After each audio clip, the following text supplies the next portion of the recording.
Shadow, the brave husky. In a remote Alaskan village, a husky named Shadow was known for his speed and loyalty. He was part of a sled team, but deep down, he dreamed of leading the pack. One winter, a fierce blizzard struck, trapping the village without supplies. The lead sled dog fell ill, and the villagers hesitated. Who would guide them through the storm? Shadow stepped forward, his blue eyes filled with determination. With the wind howling and snow blinding the path, Shadow led the team through the frozen wilderness. His instincts guided them, dodging ice-covered rivers and towering drifts.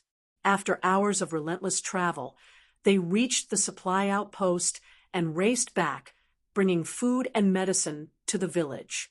Shadow was no longer just another husky. He had become a hero.